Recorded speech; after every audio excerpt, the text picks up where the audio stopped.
Olá, meu Bom amigo. dia, Tudo bem? graças a Deus, tudo bem, Bispo? Prazer muito grande.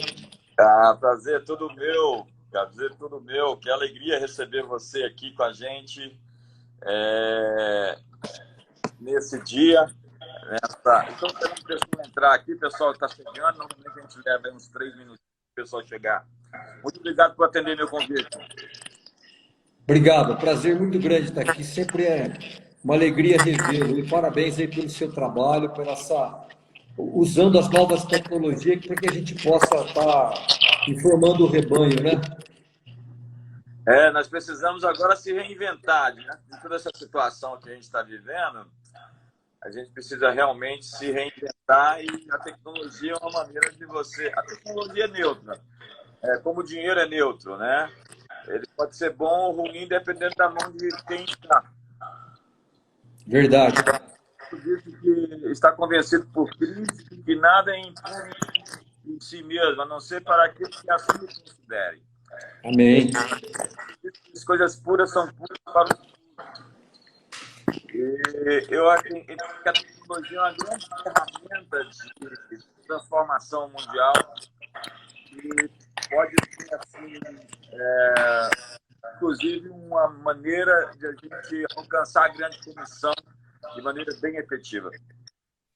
E na realidade o que é interessante, Bispo, só para relembrar, eu sei que essa questão toda acaba trazendo um pouco de insegurança, essa coisa toda, mas essa live que nós estamos fazendo aqui, ela é um retrato de como nunca na nossa história, pelo menos até agora, a gente esteve tão preparado para enfrentar um momento como esse, porque a gente vê um dos requisitos, recomendações, é a questão do isolamento, né, do distanciamento social. Mas a tecnologia ela é tão inovadora que nós não temos aqui um distanciamento social, nós temos apenas um distanciamento físico, porque socialmente a gente está interagindo. Então, pelo menos é uma boa notícia. Com toda essa tecnologia, nós nunca estivemos tão preparados para enfrentar um momento como esse, graças à inovação, ao mercado e assim por diante, né? As pessoas estão reclamando aqui que o áudio está ruim. Gente, me deixa saber se o áudio está ruim comigo ou com o ministro Cabreira. Ou se já resolveu, se já melhorou. Será que o meu áudio está ruim? Estou fazendo um teste também. O O meu som áudio está está ruim? péssimo. Obrigada. Vamos lá. Melhorou o áudio? Já melhorou? Eu acho que é uma questão mesmo, porque hoje eu tive que vir para o escritório e eu não trouxe, eu não estou equipado de maneira a ter as ferramentas que eu sempre uso. Mas eu vou dar um jeito aqui. Mas Vamos parece que o resolver. pessoal está falando que melhorou os Vamos, dois. vamos ver se vai continuar bem. Continua bem? Continua bem o áudio, gente? Me deixe saber.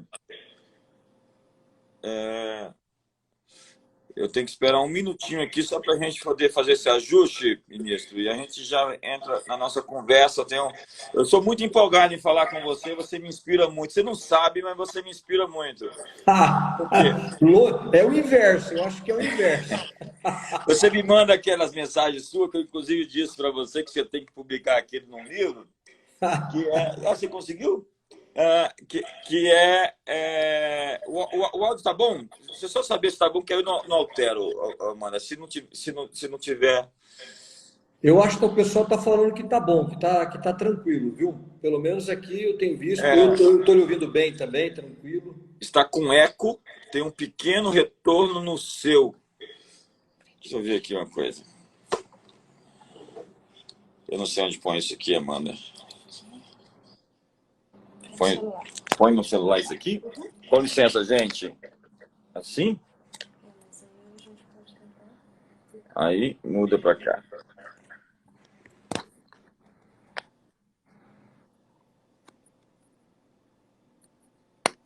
Opa, vamos lá, pessoal. Fechou, Amanda.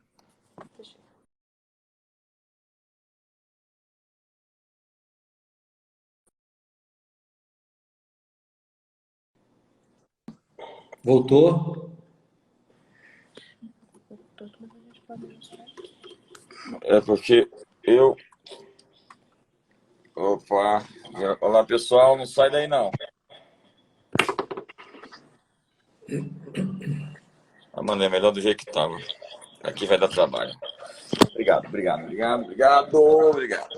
Vamos lá, pessoal. Vamos começar, então, a nossa live.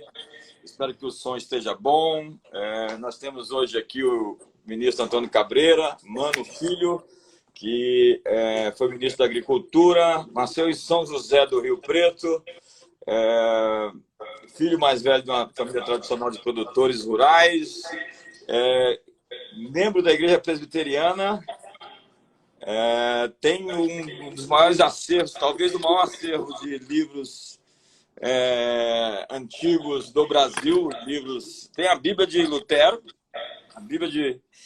tem alguns livros de Calvino, tem muito conteúdo. Fala para a gente sobre a sua biblioteca, Cabreira. Aliás, eu quero aqui reiterar de público nessa live o meu convite, né? Será um prazer muito grande, bispo, poder recebê-lo aqui. Mas, na realidade, é uma biblioteca que vem de gerações, que vem do meu avô, do meu pai, e ela é uma biblioteca religiosa, ela não é uma biblioteca de obras comuns, ela está principalmente focada em obras raras, em primeiras edições, em manuscritos. E por isso fiquei, quem sabe um dia a gente não faz uma live da biblioteca mostrando algumas obras ali, de repente mostrar uma carta de Lutero, né? O que aqueles reformadores, porque é interessante, na época da reforma nós tivemos grandes epidemias, então pode ser que dali a gente possa tirar alguma inspiração, quem sabe? Ah, que show! Como eu estava dizendo, eu sou muito inspirado pelo que você me envia, eu penso de acordo com você no geral. Eu acredito nesse princípio fundamental que edificou grandes nações. Hoje nós temos um grande ataque aos nossos valores acontecendo em tempo real por conta da pandemia. E eu quero começar fazendo uma citação que você me mandou do Thomas Sowell, que é um economista americano. E ele diz assim: é tão fácil estar errado e persistir em estar errado quando os custos de estar errado são pagos pelos outros. Hoje nós temos pessoas tomando decisões em nosso nome, em nome da ciência, né? E que estão trazendo sobre nós uma série de prejuízos futuros. Na sua opinião, ministro, essa crise está sendo administrada da maneira mais prudente e correta? A sua visão do que poderia ser feito é aquilo que realmente está sendo feito? É uma pergunta difícil, né, bispo? Mas, antes de mais nada, é importante a gente reconhecer 2 pontos. Primeiro, nada mais importante do que a vida. Então, os comentários que nós vamos fazer aqui não implica que nós temos algum tipo de desmerecimento pela vida, ou estamos preocupados com lucro, com dinheiro, não se trata disso. Em segundo, qualquer decisão que nós formos tomar a respeito da pandemia, ela será muito, muito dolorosa. Isso eu não tenho dúvida nenhuma. Agora, o que nós não podemos é vivermos, e o Sowell, eu diria que ele não é apenas um economista, mas ele é talvez, na minha opinião, o maior filósofo, o maior pensador vivo. Ele acaba conseguindo abarcar isso, que nós estamos, talvez na história da humanidade, nós nunca tenhamos vivido um momento onde um especialista, entre aspas, ele tenha tido tanto valor, tanto destaque como tem agora. Isso não significa uma aversão à ciência, muito pelo contrário. O Sowell, vou insistir, ele é o maior pensador vivo, mas ele relembra que nós temos que tomar cuidado quando a ciência ela parte para uma certa unanimidade. Aliás, a ciência ela não é unanimidade. Ela tem a contestação, ela tem as versões diferentes. Então, no caso do gerenciamento dessa crise, não há uma unanimidade entre a área médica. Você vê aí pesquisadores realmente contestando esse tipo de ação.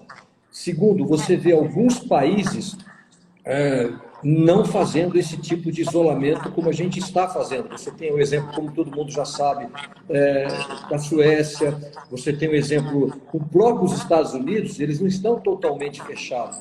Há estados americanos, eu tenho meu filho, por exemplo, que estuda nos Estados Unidos, que continuam abertos. Agora, tem um que me impressiona muito, sabe, Bispo, que é Taiwan, ou a antiga Formosa, como a gente comentou, porque não tem nenhum outro país que esteja tão próximo da China, do epicentro onde foi o coronavírus, como Taiwan. E ninguém conseguiu gerenciar isso tão bem como Taiwan, e não com essas medidas tão draconianas como a gente está fazendo. Agora, o que é o mais importante, Bispo, que o senhor colocou? É a questão da liberdade.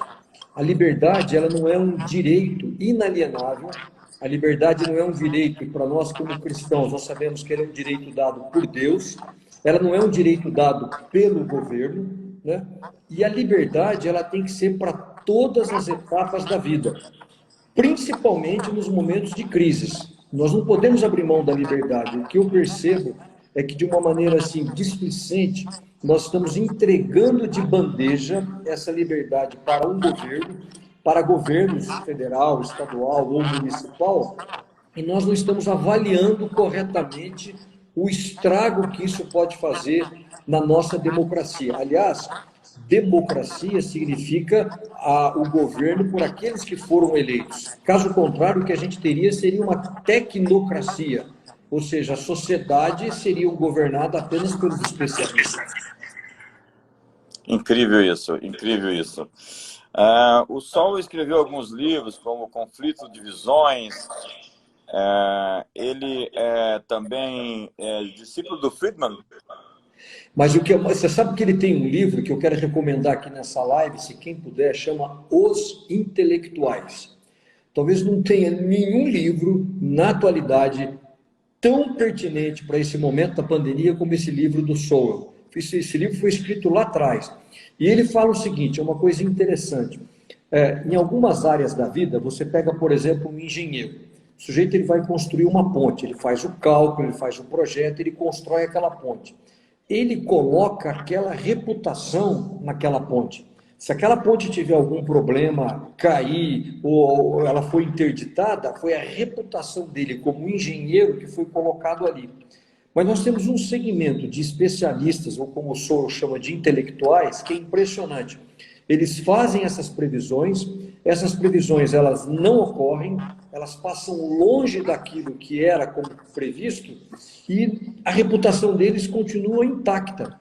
Então, se você reparar bem, nós temos hoje previsões, às vezes, catastróficas, né? Isso vai para a televisão, vai para a grande imprensa, elas não se realizam e a reputação daquelas pessoas, elas continuam intactas. Então, os intelectuais é um alerta para isso. Você pega, por exemplo, no caso dessa pandemia, teve aquele estudo lá do Imperial College, né? Sim, acabou de abrir agora de novo, né? Então, mas olha que coisa engraçada. Teve para alguns países, eles falaram em 300 mil mortes e, de repente, trouxeram para 20 mil mortes. Então, o que é importante nisso? É nós, como sociedade, fazermos uma reflexão. Por quê?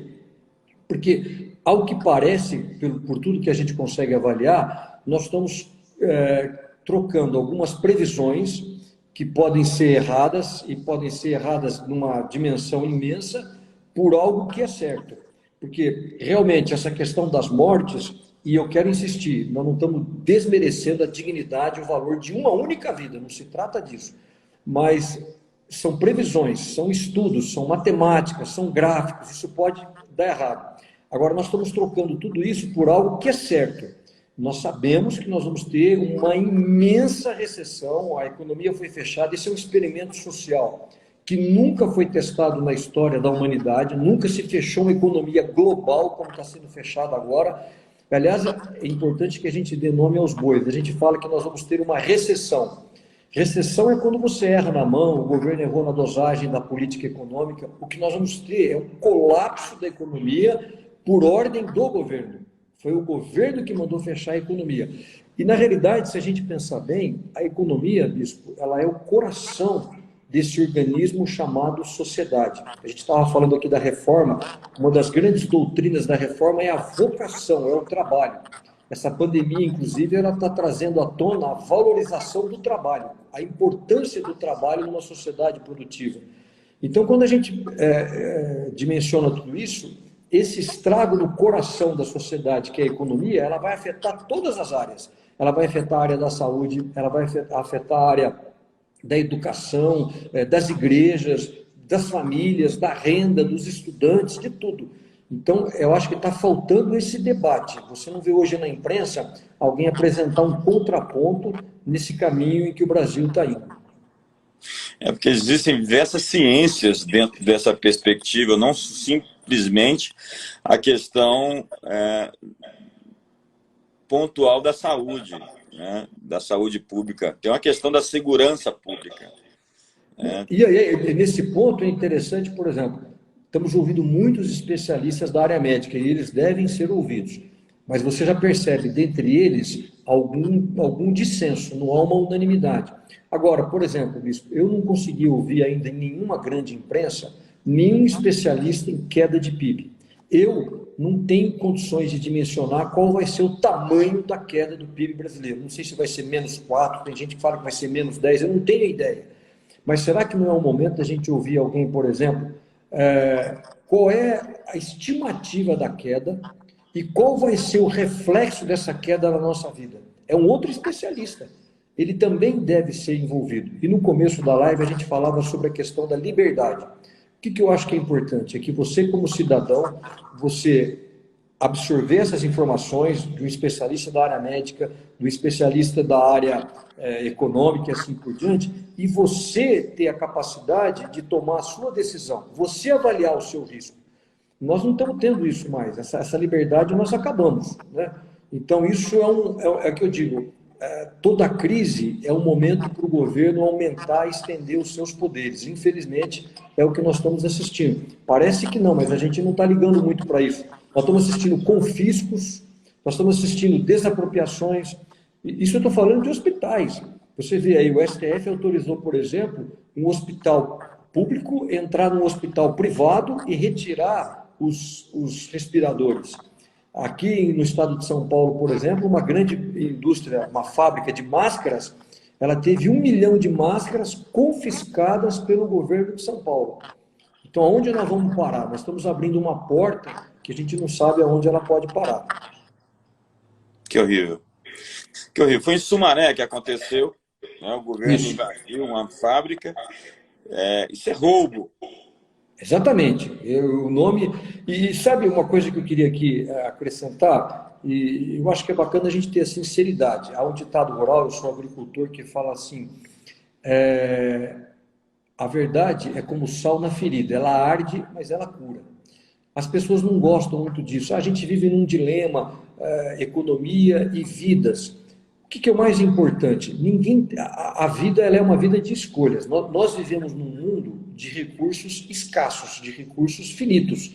A todo momento, quando eu saio da minha casa, eu tenho que fazer escolhas. Eu não posso levar a vida como se tudo fosse infinito. E não é que eu estou dizendo que a gente tenha que fazer isso, mas isso já é feito. Sempre se faz um cálculo do valor da vida. Se você pegar, por exemplo, a questão de um seguro, você vai fazer um seguro de vida. Se você tiver 20 anos, se você tiver 70 anos, há um cálculo econômico por trás disso. Nós não estamos tendo esse tipo de coisa. Veja, se a gente pegar, Bispo, talvez para ficar um pouco mais claro, deve morrer mais de 40 mil brasileiros em acidentes de trânsito. Isso é um negócio horrível, são 40 mil vidas que são perdidas. Nós temos nas nossas rodovias o limite de velocidade de 80 km por hora, correto? Bom, 80 km por hora, se estão morrendo 40 mil brasileiros, vamos mudar isso. O governo tem que atuar, olha, eu vou trazer essa velocidade de 80 para 8 km por hora. Eu tenho certeza que quando eu trouxer para 8 km por hora, eu vou derrubar esse número de 40 mil. Agora, por que não se faz isso? Porque é um cálculo econômico por trás disso. Se uma sociedade, a sua malha de transporte, a sua logística, fosse trabalhar a 8 km por hora, nós íamos passar fome, os supermercados estariam abastecidos. Então, nós colocamos a 80. Há um número de mortes, mas 80 pelo menos é um termo que se achou. Então, o que eu vejo é que nós colocamos o pé no freio de uma maneira tão brusca, e é um plano que foi apresentado à sociedade. Por exemplo, eu não vejo. Qual é a nossa saída desse momento? Eu não vejo uma porta de saída, olha, nós vamos fazer isso, nós estamos dentro desse cronograma. O que eu vejo, por exemplo, que alguém me falava que o pico da curva ia ser em março, meados de março, final de março, agora está indo para abril, e tem gente já falando que vai para junho. Então, esse é um tipo de ilação extremamente perigosa quando a gente está trabalhando com a economia viva, que é um organismo que afeta toda a sociedade. Eu tenho outra citação aqui do Friedman, Milton Friedman. Muitos querem que o governo proteja o consumidor. Um problema mais urgente é proteger o consumidor do governo. O governo mais atrapalha, por vezes, com seus impostos altos, com a sua intromissão. Nós estamos vivendo uma época em que parece que... E o Sowell é um cara que critica muito isso, essa intromissão governamental nos aspectos mais cotidianos da vida. E hoje encontraram o cenário perfeito para dizer, fique em casa. Fique em casa. Você pode ir até ali só. Não vá mais do que ali. Você vai ter que comer isso.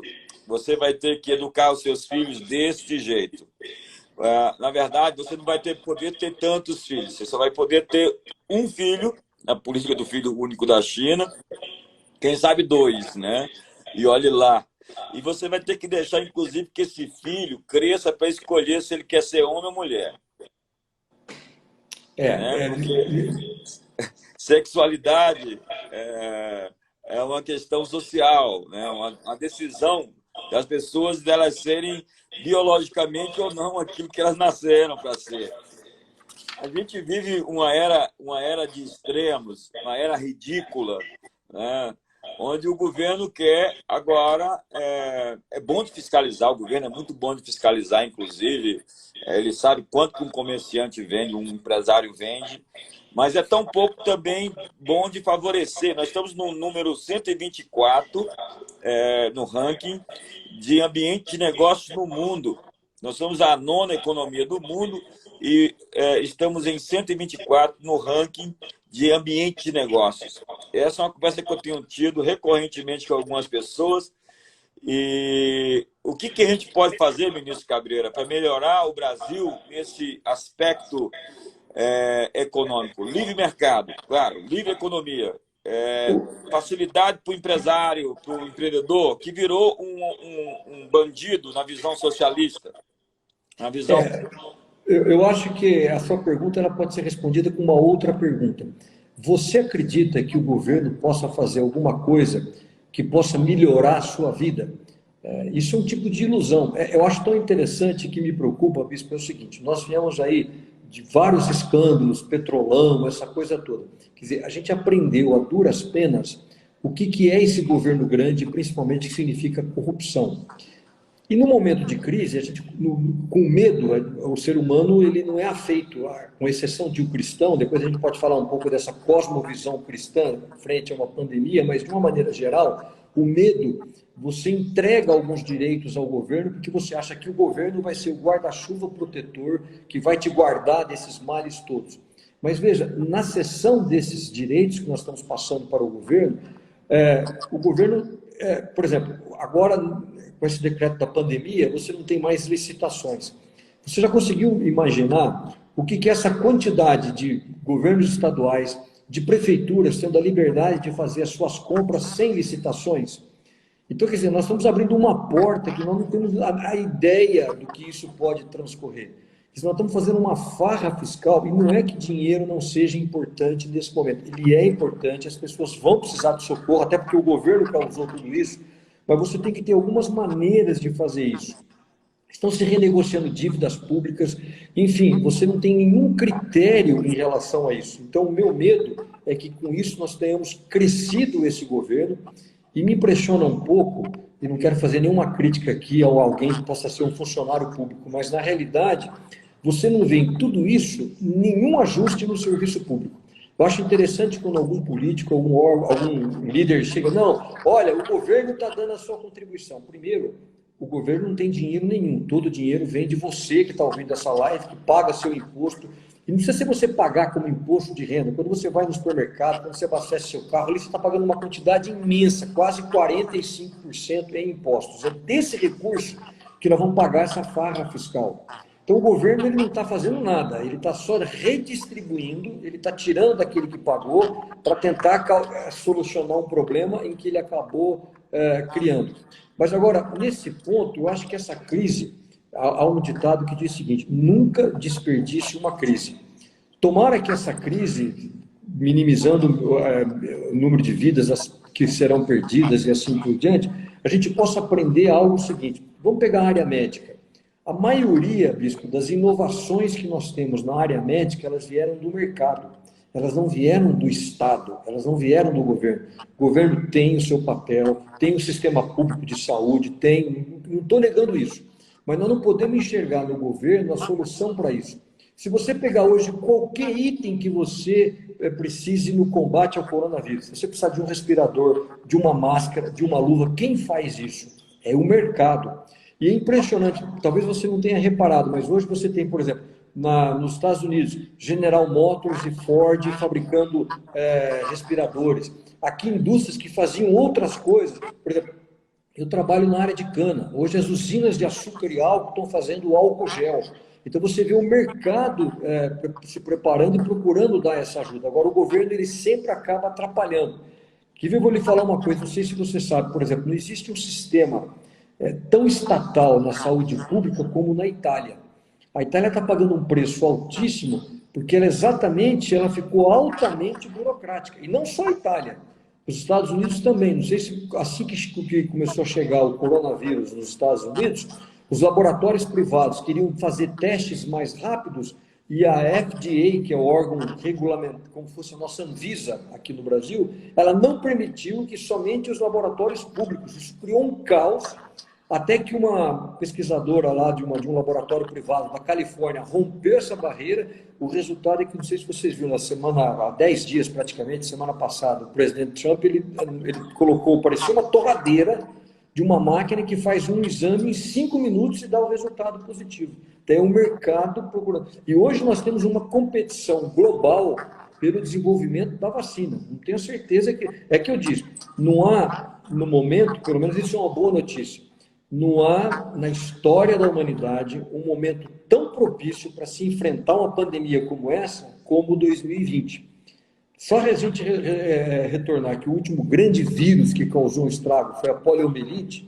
A poliomielite demorou 48 anos para você ter a vacina. Eu tenho certeza que até o final do ano nós já vamos ter uma vacina. Então, toda essa nova tecnologia, hoje... Essa maneira digital nossa, Bispo, ela permite que a informação viaje mais rápido do que o próprio vírus. Então, ele estava acontecendo em algum país, você já tem os dados daquele país, isso já municia aquele pesquisador. Então, essa tecnologia, esse mercado é que vai poder nos ajudar. E, afinal de contas, o que todo mundo vai precisar? Vai precisar de trabalho. A gente precisa voltar a ter renda para poder comprar comida, para poder, enfim, a economia poder girar. Isso vai vir através do trabalho, não vai vir de nenhum programa de assistência social. Já que o governo não produz nada, né? O governo ele simplesmente pega os seus impostos e reaplica na economia, tentando assim redistribuir essa renda. E a pior coisa que poderia fazer era centralizar tudo isso. Aí nós temos o Hayek, que vai falar justamente sobre a perspectiva de um governo central que não consegue enxergar mais do que 10 mil pessoas nessa redistribuição. Então, a gente não vai ter eficácia, eficiência, e vai ter, na verdade, uma nova Lava Jato, ou um coronão agora. A gente agora já teve o petrolão, teve aí o mensalão, e agora a gente vai ter o coronão. Espero que a gente tenha, porque, na verdade, vai precisar, já que esse acúmulo de poder sobre seres humanos mortais vai produzir necessariamente alguns desmandos, alguns desvios. Por isso que o poder tem que ser controlado. Por isso que nós não podemos dar mais poder aos funcionários do governo em momentos como esse, porque senão eles viram ditadores, déspotas, que vão impedir, inclusive, a sua livre expressão, a sua livre opinião. Agora, parece que você ir contra o isolamento horizontal você é um genocida, você é um assassino, porque enviesar a sociedade dentro de uma visão, de uma perspectiva, de um único ponto, onde ela só consegue enxergar aquilo, quando existem outras soluções que foram aplicadas por outros países e que deu mais certo do que esse tipo de isolamento. Existem opiniões discordantes de vários especialistas, eu inclusive entrevistei alguns aqui. Nós temos o Dr. Paolo Zanotto, que é um super epidemiologista e que trouxe uma visão muito diferente daquela que tem sido aplicada. Temos o Dr. Anthony Wong e outros mais. Mas a questão mais uma frase do Sowell: a concorrência faz um trabalho muito mais eficaz do que o governo na proteção do consumidor. O que ele quer querendo dizer é que o livre mercado é o que faz com que a economia flua. É a ordem espontânea ou a mão invisível? É exatamente isso. A solução para qualquer crise, pode ser uma pandemia, uma crise econômica, é a engenhosidade, é a criatividade do ser humano. Então, quando a gente, através de regulamentações, através de burocracia, a gente impede isso, você acaba limitando essa engenhosidade. Então, a busca de novos equipamentos, de novas vacinas, ela acaba sendo limitada. Você vê, por exemplo, eu estava citando aí a Itália. Eu não sei, olha que coisa absurda isso. Não sei se você sabe, Bispo, na Itália, você praticamente é proibido de fazer uma doação como cidadão para uma instituição privada. Você tem que fazer a sua doação para o governo e o governo que faz essa doação. Então, imagina você quer ajudar agora um hospital, alguém que está nessa luta, nessa linha de frente contra o coronavírus. Você não pode fazer isso. A Itália, por exemplo, ela tem outro negócio que chama o seguinte, chama certificado de necessidade. Isso estou falando na área médica. O que significa isso? Se você está num problema e você identificou algum problema, olha, quem sabe eu possa desenvolver, sei lá, um respirador mais eficiente. Você tem que provar para o governo que há uma necessidade de se produzir um respirador mais eficiente para que isso seja liberado. Então, o que acontece? A mão pesada do Estado, isso aconteceu nos Estados Unidos. Então, ela inibe essa criatividade. O que nós temos que fazer é liberar. É isso que o Sowell fala muito. E no caso do Hayek, nós como cristãos, existe um princípio muito interessante que se chama o princípio da subsidiariedade. O que é isso? Em todo momento de crise, a ação social ela tem que começar primeiro no nível básico, que é a família. Se a família não consegue atender aquela necessidade que um determinado cidadão tem, a coletividade, talvez a sua igreja, uma entidade como um Rotary, como um Lions, senão aí, depois desse nível, possa aí vir talvez o poder municipal, depois vem talvez o poder estadual, para na última instância, isso que se chama subsidiariedade, você chegar ao governo federal. No Brasil nós estamos fazendo exatamente o contrário. A qualquer problema, a qualquer crise, eu olho para Brasília e lá do governo federal, do governo central, é que vai vir a solução. E o Hayek ensinava muito isso. Frente a qualquer crise, o melhor que você tem é a descentralização do poder. No caso da pandemia, é óbvio. Por exemplo, você tem hoje pequenos... Minha área é a área rural. Você tem hoje aí pequenos municípios que os prefeitos... você não tem nenhum caso, nem positivo, nada, mas talvez intimidado pela grande imprensa, eles bloqueiam toda a cidade. Então, às vezes, tá bom, você está liberado para você trabalhar na fazenda. Porque, por exemplo, no caso da agricultura, só para o senhor ter uma ideia, Bispo, não existe a palavra amanhã. Por exemplo, agora no mês de abril. O mês de abril é um mês de plantio para algumas determinadas culturas. Se nesse mês de abril essas culturas não forem plantadas, não adianta alguém chegar para mim e falar assim, olha, vamos reabrir para vocês poderem plantar em maio. Não, acabou. A natureza, Deus não fez esse tipo de poder para que eu possa mexer com isso. Eu tenho um calendário, né? Eu tenho que seguir o rito da natureza. E o prefeito fala, não, você está liberado para trabalhar na sua fazenda. Mas se ele não libera o ônibus para que o funcionário saia da cidade, você não vai conseguir fazer esse plantio. Eu estou citando isso porque nós demos, por exemplo, o poder ao governo dele definir o que é trabalho essencial ou serviço essencial. Só que é impossível isso, porque no final das contas, qualquer serviço que seja essencial, ele depende de uma cadeia de suprimentos que às vezes algum burocrata, vai achar que ela não é essencial. Então, é isso que eu falo. Nós estamos transferindo algo que é nosso, né? Porque eu não vejo, por exemplo, ninguém, aquela história que a gente fala aí do passaporte da imunidade.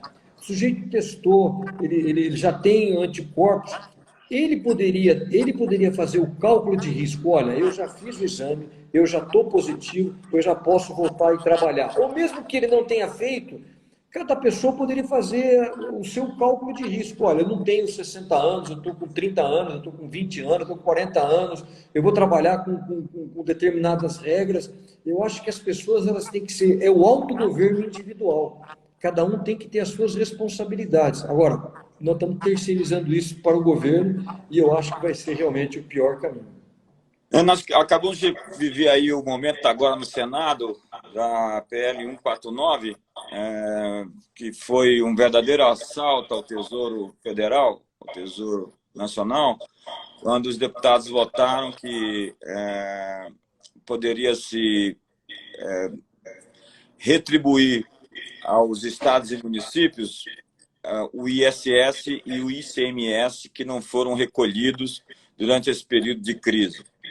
Ou seja, eles podem fazer a farra fiscal que quiserem e quem vai pagar é o governo federal, mesmo sem ter dinheiro. O nosso projeto liberal de economia acabou, Antônio Cabreira? Bispo, nesse caso, que para mim é um absurdo, o governo federal está assumindo a responsabilidade, segundo o projeto aprovado, eu espero, como bom brasileiro, que isso não passe no Senado, mas o governo federal está assumindo a responsabilidade, e ninguém está fazendo uma análise política aqui, não estou falando de presidente Bolsonaro, estou falando de distâncias de governo, isso que é o mais importante. Como é que o governo federal pode assumir a responsabilidade pela queda de arrecadação em todos os municípios? Isso é impossível, e nos estados. Então, isso realmente é uma farra fiscal sem precedentes. E não é o governo que vai pagar isso, não é nem o governo federal, é você que está me ouvindo através do pagamento do imposto. Agora, repetindo isso, veja que coisa interessante. Eu, pelo menos, raríssimos são, bispo, até agora, nesse momento, qualquer governo estadual ou qualquer governo municipal que tenha dado uma contribuição. Não sei se aí em Brasília aconteceu, mas aqui em São Paulo eu não conheço nenhum, por exemplo, que tenha dado alguma, porque o governo federal ele deu isenção, o imposto de renda foi prorrogado, vários impostos federais estão sendo prorrogados, mas eu não vi isso, por exemplo, nos impostos estaduais, do ICMS, eu não vi isso nada até agora. Nos governos municipais, eu não vi prorrogação de IPTU, eu não vi prorrogação de ISS. Então, eu acho interessante isso. A maioria dos governos já tiveram suas dívidas prorrogadas. São Paulo, por exemplo, no mês de março, teria que pagar R$ 1 bilhão para o governo federal. Ele foi liberado. Então, significa o quê? Que o governo de São Paulo tem 1 bilhão a mais no caixa e, mesmo assim, ele não tem nenhuma contrapartida dos impostos. Então, é importante que a gente possa fazer uma análise disso. E não sei se vocês sabem, já tem projetos aí começando a correr pelo Congresso Nacional pedindo um aumento de impostos. Quer dizer, é uma ilha da fantasia. Ninguém tem a ideia do que está se passando para poder fazer esse tipo de proposta, né?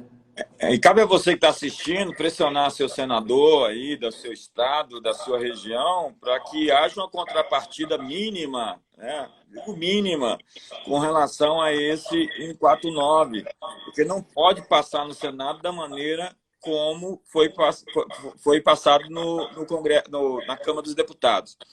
E a questão parece que muita gente votou, porque foi uma lavada, 431 votos a favor e 70 votos contra, sem saber o que estava votando, porque é um verdadeiro absurdo aquilo que eles estão querendo impor sobre a população.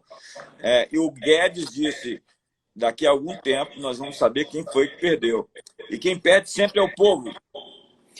Veja, nós passamos um ano naquela negociação da Previdência, da reforma da Previdência, que foi um processo doloroso, foi traumático, né? Assim, qualquer economista já está dizendo que todo aquele esforço gigantesco da reforma da Previdência, nós já perdemos com esse projeto aí, tem gente falando de 600, 800, a gente já fala 900 bilhões. Então não se pode, você está brincando, isso sim, na minha opinião, bispo, é brincar com vidas. Você não tem ideia do que você pode estar causando na economia com esse tipo de coisa. Nós vamos entrar numa recessão profunda, ninguém tem ideia de quanto... O que me impressiona é isso, que a gente voltar no sul, essa questão dos intelectuais, que acho que eles imaginam que a economia é como se fosse uma chave, uma luz, né? Daqui a pouco eu vou sair desse quarto, eu apago a luz, depois, na hora que eu quiser, eu volto, acendo a luz e tudo volta ao normal. A economia não é assim.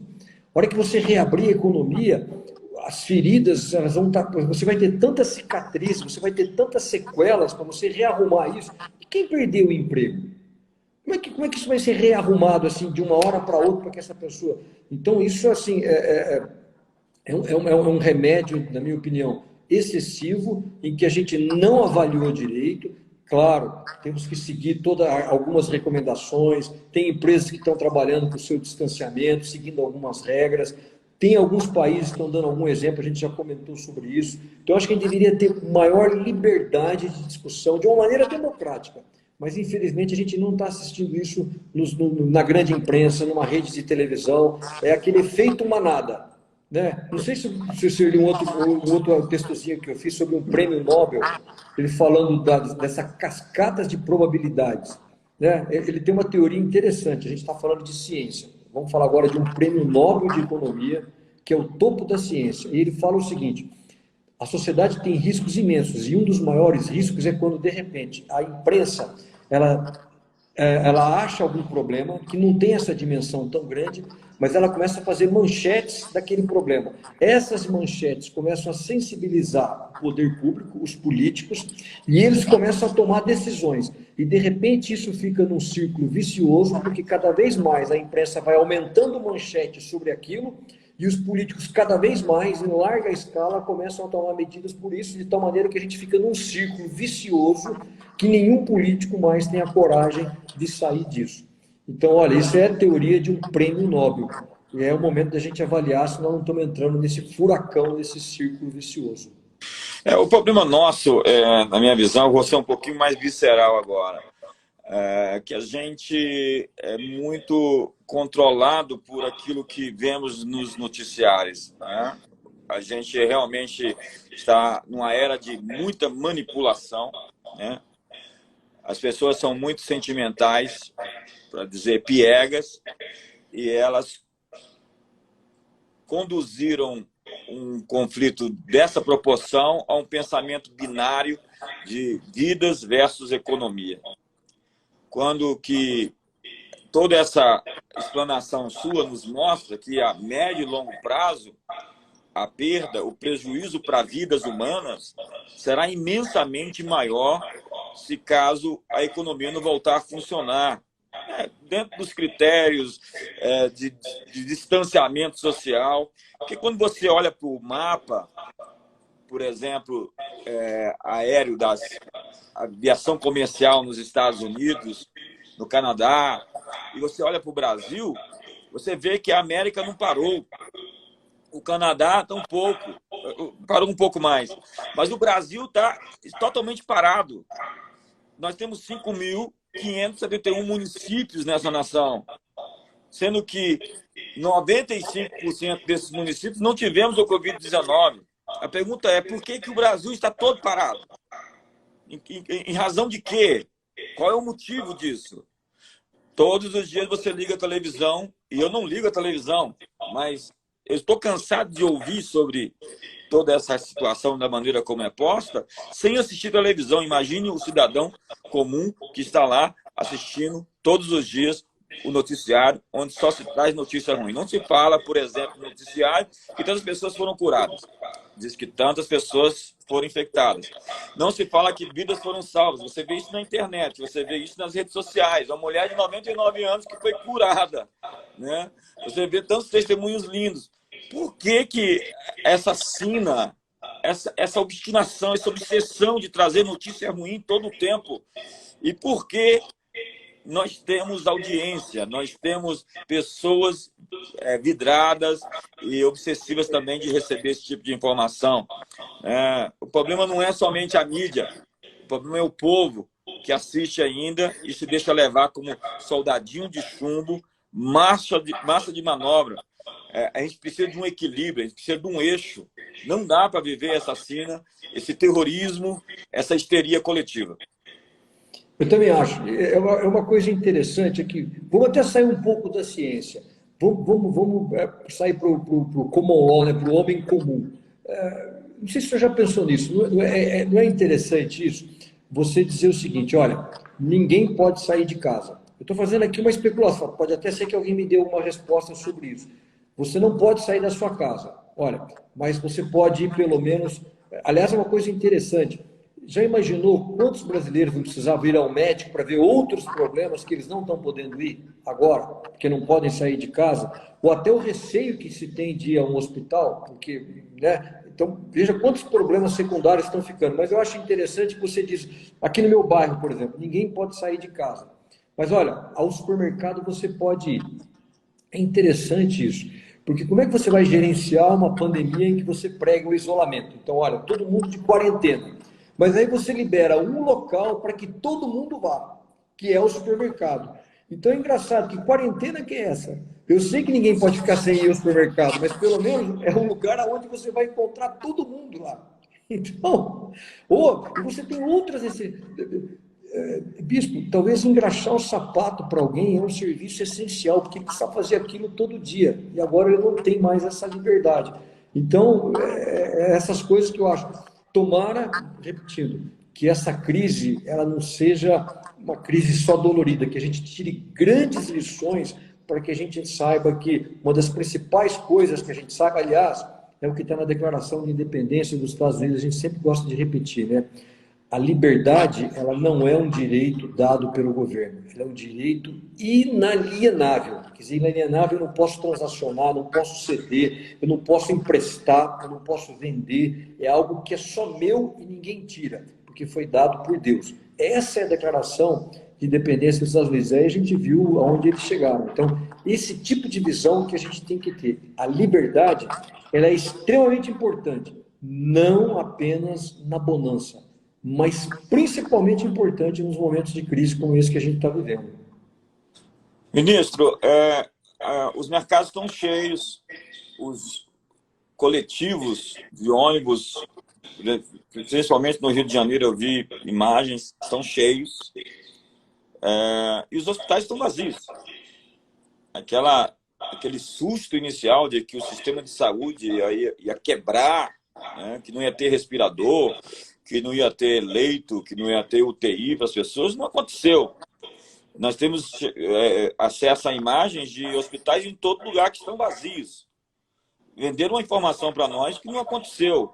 Já não era tempo de dar um passo para trás, reconhecer que a gente precisa realmente reformular a estratégia, ou a gente vai viver essa crise dos especialistas e dos especialistas que combinam com o discurso midíaco, porque você percebe que qualquer especialista que diga uma coisa diferente não vai ter a popularidade dada pelas plataformas de mídia que outros, como o Átila, o biólogo, pelo Imperial College, inspirado naquelas informações de 1 milhão de mortos lá nos Estados Unidos, que não aconteceu e não vai acontecer, recebem essa vantagem. É incrível, porque eu estou em rede social e você começa a ter uma posição mais otimista, né? E as pessoas querem insistir de que elas realmente precisam manter as coisas como estão.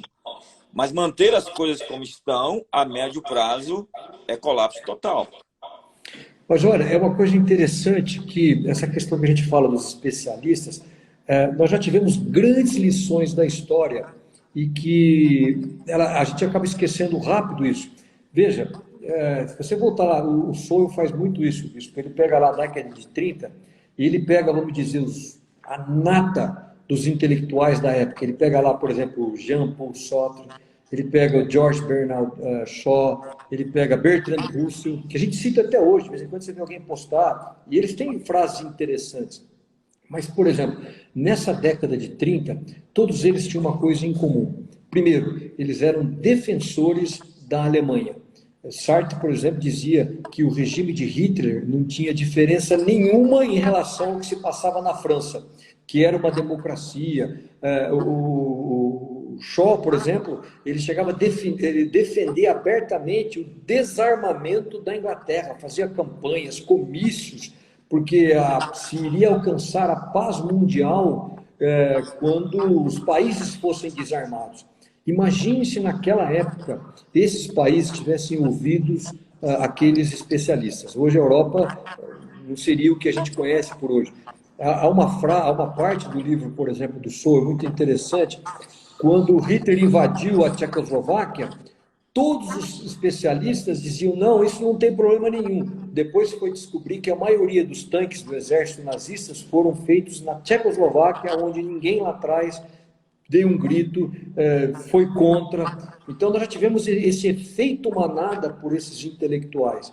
Então, tudo isso dá o quê? Dá esse direito de eu poder, democraticamente, contestar essas coisas, poder apresentar soluções diferentes. E como tem países que estão pegando caminhos diferentes, como aqui foram citados, e o resultado tem sido muito melhor do que esse desastre. E mais uma coisa que a gente não se esquece, né, Bispo?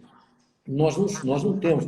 Quando eu estava no Ministério, para o senhor ter uma ideia, uma vaca, um animal, ou nos Estados Unidos ou na Europa, eles recebiam mais recursos em subsídios do que um ser humano aqui no Brasil.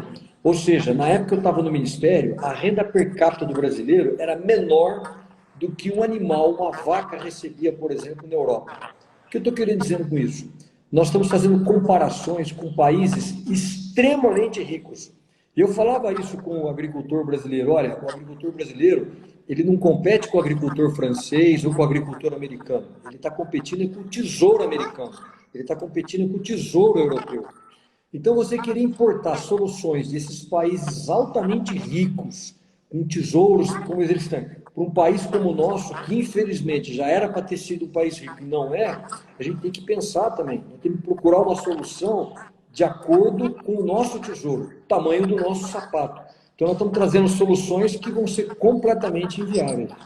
E aí nós temos uma crise de igualdade e liberdade. As pessoas que pregam a igualdade, elas vão, com certeza, perder a sua liberdade. Porque a comparação de temos no Brasil uma pessoa muito rica e temos pessoas miseráveis que não têm o que comer. Então, vamos abaixar o nível da riqueza, vamos taxar o rico, vamos empobrecer as pessoas mais ricas, e isso não necessariamente vai enriquecer os mais pobres, vai continuar pobre. Veja se essa equação está correta. Depois não, me fala. Outra coisa, isso é exatamente isso, porque, veja, quem é que mais está sofrendo, Bispo, com essa quarentena do jeito que ela está sendo feita? É o pobre. Miserável. É esse que está, porque esse precisava sair, precisava trabalhar. Quiser um dia a gente ter um país de outra renda per capita, tomara que a gente trabalhe. O Brasil, para mim... E eu estou falando isso porque agora o Boulos e toda a turma do pessoal lá está querendo agora, vamos taxar as grandes riquezas, vai dar tanto por ano. Alguém fez uma soma de que se a gente pegasse todas as grandes riquezas do mundo e dividisse pelos pobres e tal, eles ganham mais do que metade dos pobres do mundo, mas se dividisse ia dar $160 por pessoa. O que é $160 para as pessoas? Você gasta em quanto tempo? E os ricos deixariam de ser ricos e deixariam de oferecer empregos, deixariam de fomentar a economia. Como alguém disse, o rico é o elevador social. Agora, deixe-me dar o exemplo americano. Você tem lá pessoas muito ricas e você tem pessoas pobres. Só que os pobres lá, eles não são tão pobres como os nossos, porque tem mais gente rica. Então, a equação não é igualdade. Igualdade nunca vai existir, porque debaixo de um teto, eu sou eu que vai dizer isso, tá?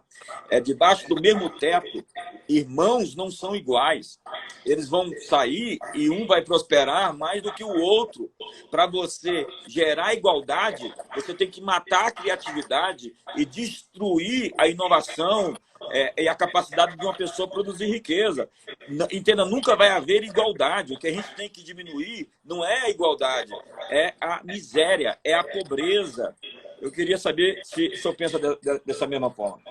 Corretíssimo, é uma coisa interessante. Aliás, isso é uma herança da Revolução Francesa. É uma pena que nas nossas escolas a gente só estuda a Revolução Francesa. Ninguém estuda a Revolução Gloriosa ou a Revolução Americana, até para poder fazer uma comparação. Mas a Revolução Francesa é que tem isso, que é a igualdade, a fraternidade e a liberdade. Agora, a igualdade e liberdade são conceitos antagônicos. Toda vez que eu coloco a igualdade dentro de uma casa, eu estou saindo fora com a liberdade. Isso não pode ocorrer. Então, infelizmente, a gente não tem essa capacidade de análise mais profunda sobre isso. E qual foi o resultado da Revolução Francesa? A guilhotina, aquele absurdo, né? Você pega aí Lavoisier, que era a gente está falando de ciência, Lavoisier foi guilhotinado, era um grande cientista, né? Uma coisa incrível. E terminou numa ditadura que foi o Império Napoleônico, né? Então é uma coisa assim, a gente precisa ter a capacidade de pensar. O que eu acho interessante é como o medo, ele até cria certas decepções. Eu fico impressionado, nós como brasileiros, a gente saiu daquele regime inflacionário, quem não se lembra lá daquela 70%, 60%, talvez a gente tenha um pouco de memória curta. Por que eu estou dizendo isso? Que nesse momento de crise, o que eu estou vendo de economistas falar, não, vamos imprimir dinheiro. Imprimir dinheiro é incrível. A gente está pegando. É como se você estivesse entrando no hospital, em vez de você procurar o remédio certo, você está quebrando o termômetro. Olha, não tem mais temperatura, não vou medir mais nada. Vamos imprimir dinheiro e voltar àquela espiral inflacionária.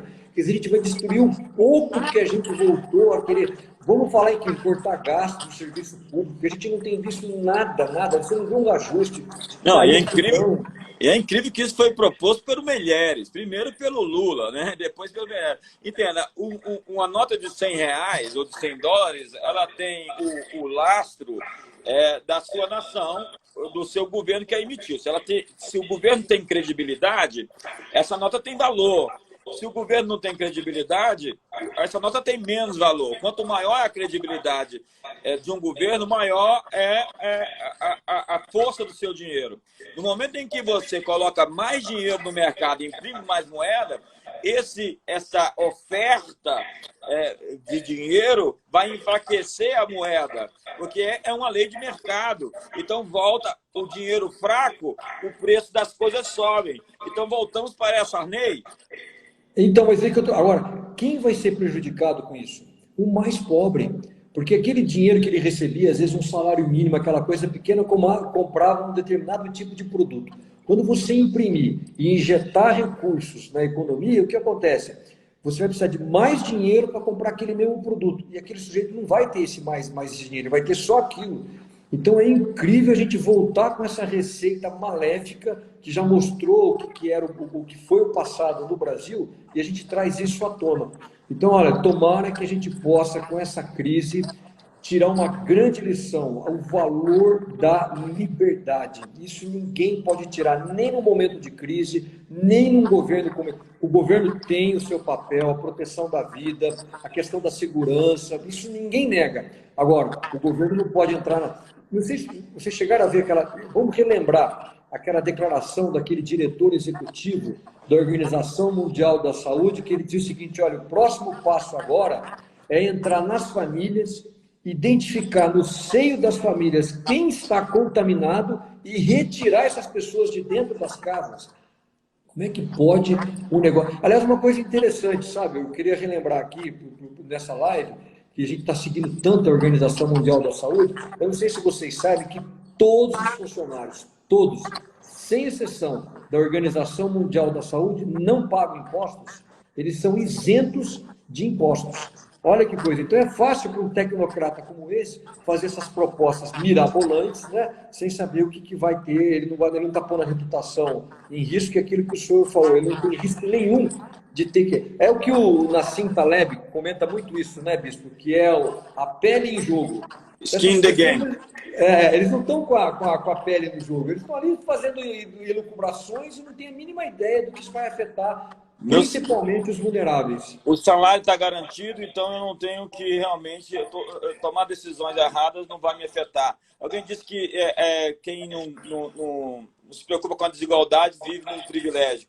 Amigo, confesso a você, é preciso você sair da redoma dessa miopia, porque o fato é que as pessoas querem morar nos Estados Unidos e ser uma classe média pobre lá. Eu quero só encerrar em 10 minutinhos. Eu sei que a gente já estourou nosso tempo, mas eu quero falar um pouquinho mais de desigualdade. Alguém pontuou aqui e eu, sem querer, vi. Eu acho que eu não tenho nem que ficar lendo os comentários. Que quem não se preocupa com desigualdade vive na roda dos privilegiados. Tá. Você vai até São Francisco, eu estava lá o ano passado, e você tem uma mulher na rua, vestida de Nike, com um tênis da Nike, com um carrinho de bebê, Tem que baixar o seu som, Cabreira, um pouquinho. Baixar um pouquinho o seu som. Com um carrinho de bebê daqueles que a classe média alta aqui em Brasília tem, e pedindo esmola. Nas ruas de São Francisco. Isso é uma coisa recorrente em São Francisco. Pessoas pedindo esmola na rua, porque o governo lá é socialista, o governo da Califórnia, apesar de viver num país capitalista, eles são cheios de subsídios. E o oferecimento desses subsídios fez com que as pessoas criassem uma cultura de dependência do Estado. Ao invés de elas se autogovernar, elas pedem que o governo governe elas, ou dê a elas o que elas precisam.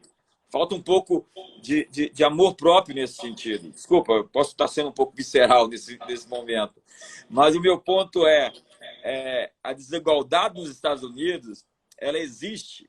E existe de verdade, em alguns lugares até mais. Mas as pessoas querem ir morar nos Estados Unidos e elas querem trabalhar nos Estados Unidos. Elas não têm 13º, elas não têm férias, elas não têm garantias trabalhistas como temos aqui. E é incrível, porque muita gente quer trabalhar lá. E as pessoas têm desigualdade, mas elas não vivem no estado da miséria absoluta, como em um país de terceiro mundo. Não, é exatamente isso. Para esses que falam assim, olha, se você não estiver preocupado com a desigualdade, você não está preocupado com os vulneráveis, eu queria dizer o seguinte, o que nós temos que estar preocupado é com a pobreza, não é com a desigualdade. Aliás, desigualdade, qual tipo de desigualdade nós estamos falando? Desigualdade de renda, desigualdade de riqueza, desigualdade de consumo, e tudo isso entra num balaio que a gente depois teria que destrinchar, não temos tempo aqui nessa live para poder falar sobre isso, mas um dia a gente pode fazer uma live só sobre desigualdade, para a gente poder trabalhar um pouco esses números. Agora, a desigualdade, ela só não vai existir na Coreia do Norte ou na antiga União Soviética, porque lá o governo veio e impôs um tipo de padrão. Do resto, ela vai ter. O que é mais importante, aliás, é uma pergunta interessante. Imagine que você tem alguém que ganhe ganha R$1.000 por mês e o outro ganha R$10.000 por mês. E, de repente, você vai ter uma política em que aquele que ganha R$1.000 vai passar para 2.000, mas aquele que ganhava 10.000 passou para 30.000. A desigualdade, ela aumentou. Agora, o que é o mais importante? É que, pelo menos, aquele que vivia na pobreza, ele saiu daquele estágio e teve mais rendas. Então, o que eu tenho que estar preocupado é como que estão vivendo aqueles que estão na base, aqueles que são os vulneráveis, aqueles que são pobres. Então, é importante o seguinte, o pessoal fala muito, por exemplo, dos países escandinavos. São países mais igualitários, não sei o quê. Você pode pegar, bispo, qualquer país da Escandinávia. Você pega, por exemplo, os suecos. Se você pegar a média de renda dos suecos e comparar com a média de renda dos suecos que vivem nos Estados Unidos, eles vivem melhor nos Estados Unidos, onde você tem mais liberdade do que essa questão da igualdade. Então, no resumo, o que eu quero saber, como é que vive o pobre americano? Claro que existe pobreza e que deve ser combatida, ninguém está negando isso. Mas só que a situação do pobre americano ela é incomparável com qualquer outro pobre, em qualquer parte. Ninguém está aqui defendendo o Yankee, nada disso. Nós estamos fazendo uma análise fria dos números. Por quê? Porque são países que prezam a liberdade. Então, é isso. E outra coisa, eu sempre gosto de comentar também que a família em si, ela é um gerador de desigualdade. Toda vez que eu combato essa questão da liberdade, eu, de uma certa maneira, estou combatendo também a família. E para nós, como cristãos, nada é tão importante como a família. Porque você tem, por exemplo, 2 jovens, eles acabam de se formar. Qualquer que seja a profissão, sei lá, engenheiros. E por uma opção pessoal deles, um resolve, sei lá, trabalhar mais e postergar o filho, e se dedicar mais ao trabalho, vai ter uma renda maior. O outro, por uma opção pessoal, fala, não, olha, eu quero trabalhar menos, eu não tenho, vai ganhar menos. No final da vida, você vai ter 2 famílias numa condição financeira distinta. O que acontece que a família faz? Eu tenho que, a Bíblia ensina muito isso, né? Que eu tenho que gerar posses, eu tenho que ter herança para os meus filhos. Então, aquele que tem uma posse maior vai gerar uma renda maior para os seus filhos. Aquele que tem uma renda menor, isso é o quê? É um gerador de desigualdade. Então é duro, eu não estou tendo muito tempo, o nosso prazo aqui é muito curto, mas a família, de uma certa maneira, ela acaba também levando à desigualdade, por opção pessoal dos seus pais. Agora, eu não posso combater a família por causa disso. A equação verdadeira, Vinícius Cabreira, é que a igualdade sempre vai nivelar por baixo, né? Quando se pretende fazer igualdade num país, vai distribuir igualmente a miséria. É isso que Isso, acontece na Coreia do Norte, é isso que aconteceu em todos os países que tentaram implementar essa visão. Como diria o Winston Churchill, que o comunismo é o evangelho da inveja, né? Que vai gerar essa comparação. A comparação sempre vai existir, porque as pessoas vão ser mais ricas do que as outras. O que elas não podem ter numa nação é pobreza, é escassez, é falta. Agora, se o sujeito anda num carro de luxo, aí você vai ver, por exemplo, a frota de veículos numa nação como os Estados Unidos. Você chega lá, os carros básicos deles lá são os carros mais alinhados aqui com os carros que a gente usa, que são carros de luxo. Por que razão isso? Olha que coisa interessante. Há pouco tempo eu estive na África, na Somália, ajudando um projeto missionário, com um país extremamente pobre. Se você pegar o índice de Gini, você vai ver que a Somália ela é mais igualitária, vamos dizer, ela é menos injusta do que os Estados Unidos. Agora, não tem ninguém aqui nessa live que tenha certeza que gostaria de... Eu não estou fazendo nenhuma crítica. Pela situação que a Somália vive hoje, ninguém gostaria de ir para lá. E ela é muito mais igualitária do que é os Estados Unidos. Então, na verdade, desculpa, assim, eu vou ser visceral de verdade agora. Essas pessoas que pensam desse jeito e querem promover essa revolução de igualdade deviam mudar para lá, o ministro. Deviam ir para a Coreia do Norte. Me perdoa o meu desabafo, porque outro dia desse o PCB aqui celebrou a tal da revolução lá da Coreia do Norte e tal. Por que esse pessoal não vai morar na Coreia do Norte e saber como é que é a vida lá, sabe? Porque o que está acontecendo lá não existe direitos humanos, liberdade de expressão, todos esses valores duramente conquistados aqui. O pessoal pode criticar o Trump lá nos Estados Unidos, chamar ele de anticristo, de tudo quanto é nome, mas vai criticar o Putin, vai criticar o Xi Jinping, vai criticar o Kim Jong-un lá na Coreia do Norte. Nós, aqui no Ocidente, temos liberdade de expressão, liberdade de opinião e temos livre mercado. E isso nos torna vulneráveis aos ataques daqueles que nunca experimentaram de verdade. Por exemplo, por que as feministas não falam do abuso que as mulheres sofrem lá na China, que é todo o tempo um abuso? Por que elas não falam dos abusos que as mulheres muçulmanas estão sofrendo, que é um sistema tribal, radical? Por que elas só falam dos problemas que existem no mundo ocidental com relação às mulheres, que tem o maior nível de liberdade desses outros citados? Porque a guerra é contra o nosso estilo de vida ocidental, judaico-cristão. Eles querem destruir nossa civilização. E as pessoas que não conhecem essa agenda vão seguir como manada, vão ficar aí olhando um para o traseiro do outro, desculpa a expressão, como boi. Eles chamam de gado, e eles, na verdade, é que são gado, porque eles são conduzidos por uma agenda. Eles não entendem que existe uma guerra cultural acontecendo em tempo real hoje, inclusive para desgastar o governo que está aí e voltar àquilo que existia antes. Me desculpe pelos meus sentimentos tão expressos. Não. O que é interessante é o seguinte, existe uma justificativa para a defesa da igualdade. A principal igualdade é a igualdade perante a lei. Ou seja, o rico e o pobre, eles têm que ser iguais perante a lei. Não tem que ter nenhum tipo de privilégio. Agora, já que você está abrindo o coração, eu vou abrir também um pouco a caixa de ferramenta aqui e eu vou tentar explicar de uma maneira rápida, o tempo é curto, mas na minha visão pessoal, eu diria o seguinte, que a defesa intransigente da igualdade, ela é, de uma certa maneira, eu diria até anticristã. Por quê? Porque uma das maravilhas da criação é esse mundo diverso que a gente tem. O mundo ele não é igualitário, o mundo ele não é igual. O mundo ele é totalmente diverso. E aí que a gente tem, inclusive, aquilo que a gente chama da doutrina dos talentos, das vocações. Cada um tem a sua vocação. A Bíblia fala, tem trechos fantásticos sobre isso, né? O talento para fazer artes, para construir o templo, essa coisa toda. Então, nós temos talentos diferentes. Isso é uma maravilha que Deus deu para a gente. Vamos tentar igualar isso, que todos sejam iguais. Aquele que tem o talento para a arte, para fazer uma obra que foi para o tempo, como aquele que tem o talento para plantar, tem que ser iguais, eles têm que ser, em termos de igualdade econômica, isso é ruim. Porque o problema é quando eu tento pegar a igualdade como um objetivo a ser alcançado em termos de resultado econômico.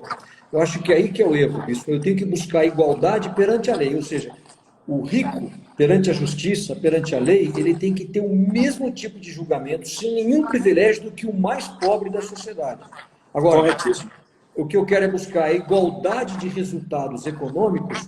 Isso é um desastre, é a receita que a gente já viu aí, e eu posso dizer isso porque eu visitei a Coreia do Norte faz um ano e pouco, então não tem nem cabimento nisso, né?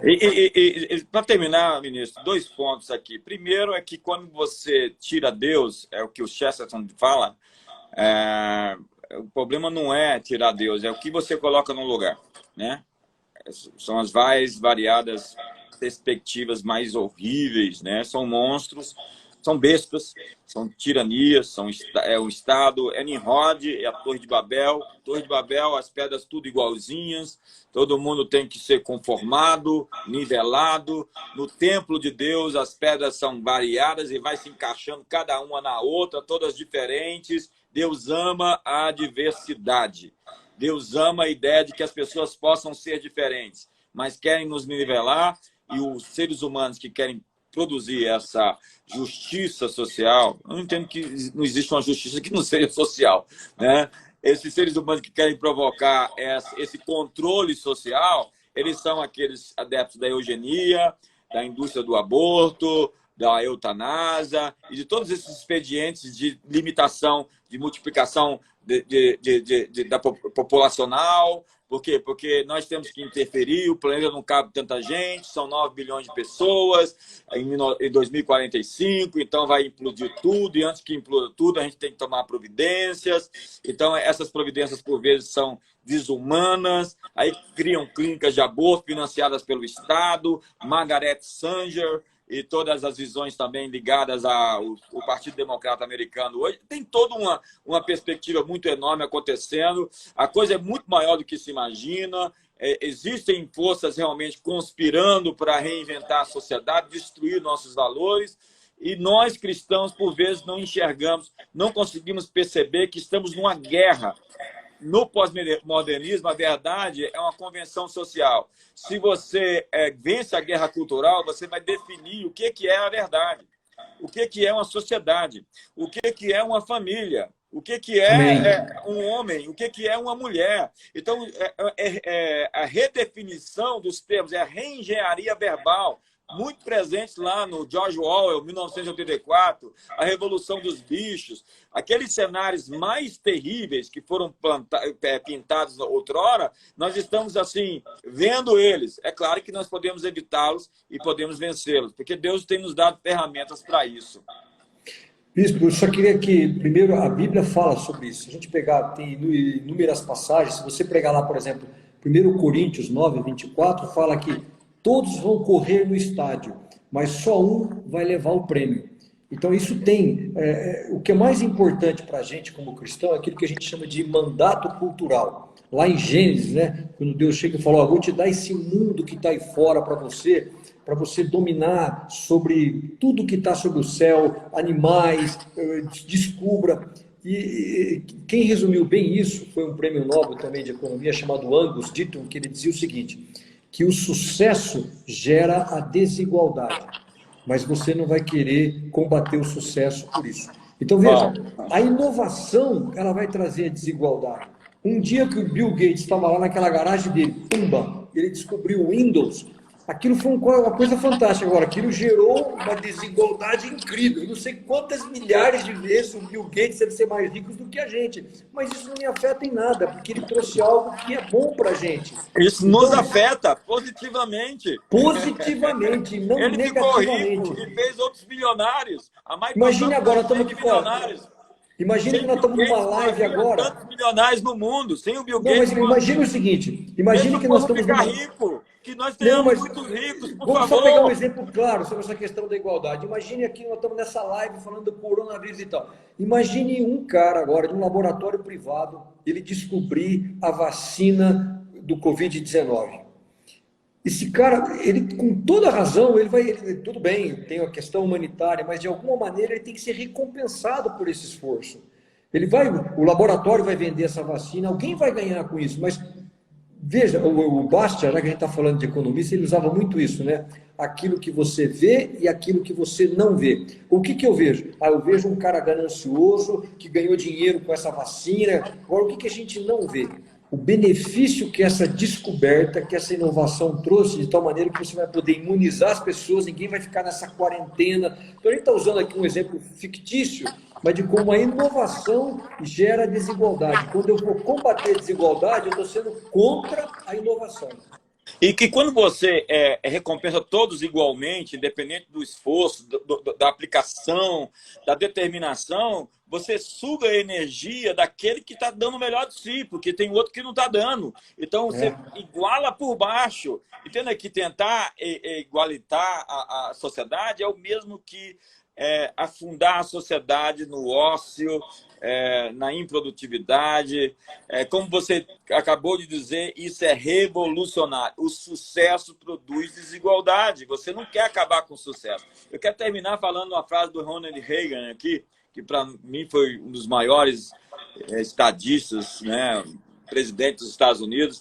O maior líder não é aquele que faz as grandes coisas, mas é aquele que permite que o povo faça grandes coisas. E você não vai deixar as pessoas fazerem grandes coisas se você criar muitos sistemas de cerceamento, de monitoramento, de fiscalização o tempo inteiro. Nós precisamos de livre mercado, de livre economia. Por favor, você que me assiste, fique rico, prospere, cresça, crie empregos, monte uma empresa, um negócio, tenha uma ideia de $1 bilhão, traga essas empresas para o Brasil, que nós possamos ter aí uma corrente, um ecossistema de prosperidade que funcione. Eu tive lá no Vale do Silício, há 70, 80 anos atrás, aquilo era um vale agrícola, pobre, com 10 povoados. Depois de 70, 80 anos, se tornou em uma extensão de 100 quilômetros o PIB brasileiro. Por quê? Porque inovação tecnológica, ideias, disrupção, startups foram criadas um ambiente de prosperidade que afetou o mundo. Eu estou aqui num iPhone, por quê? Porque alguém foi lá no Vale do Silício e criou a Apple, a Intel, a Cusco, a Microsoft, todas essas grandes corporações, que nós tenhamos aqui no Brasil também esse movimento de criatividade e essas imensas possibilidades. Ministro, é uma grande satisfação falar com você, a gente tem que ter essas conversas sempre. Eu acho que a gente poderia realmente marcar de maneira mais frequente esse bate-papo. Prazer. E olha, para encerrar também, já que foi citado o Ronald Reagan, eu queria trazer uma frase dele. A gente falou muito dos Estados Unidos, de inovação, de liberdade, e ele dizia o seguinte, bispo: as grandes revoluções da América começaram na sala de jantar, começaram na família, começaram em lives como essa, a gente como família, que a gente possa ter isso nessa luta pela liberdade. Foi um prazer muito grande, Deus abençoe. Parabéns por esse tipo de iniciativa, né? A igreja se posicionando, sendo sal, sendo realmente aí um testemunho para essa sociedade que tanto precisa da palavra de Deus. Um grande abraço. Fique com Deus. Pessoal, vamos para cima. O ministro Antônio Cabreira, o pessoal está perguntando seu nome aqui, que entrou depois. O livro que ele citou é de Thomas Sowell. Visões em Conflito. Tem um outro que você citou. Os Intelectuais. Os Intelectuais. E você pode também seguir o Sowell lá no Twitter, pode segui-lo nas redes sociais e pode seguir o ministro aí pelo Agro pela Vida, @agropela-vida. Ele não está assim ainda nessa parte tecnológica com a gente, não. Ele está resistindo. Ele está resistindo esse negócio. Ministro, eu tenho muito a acrescentar. Você Obrigado. pode discipular o Brasil, você pode ajudar a contribuir com a mudança do pensamento, essa metanoia coletiva, que que nós precisamos. Amém. Você tem ferramentas para isso. Por favor, nos ajude. Nos ajude, inclusive, no governo. Volte a ser ministro, querendo Deus. Um abraço. Fica com Deus. Um abraço, viu? Beijo, beijo a todos, gente. Um abraço.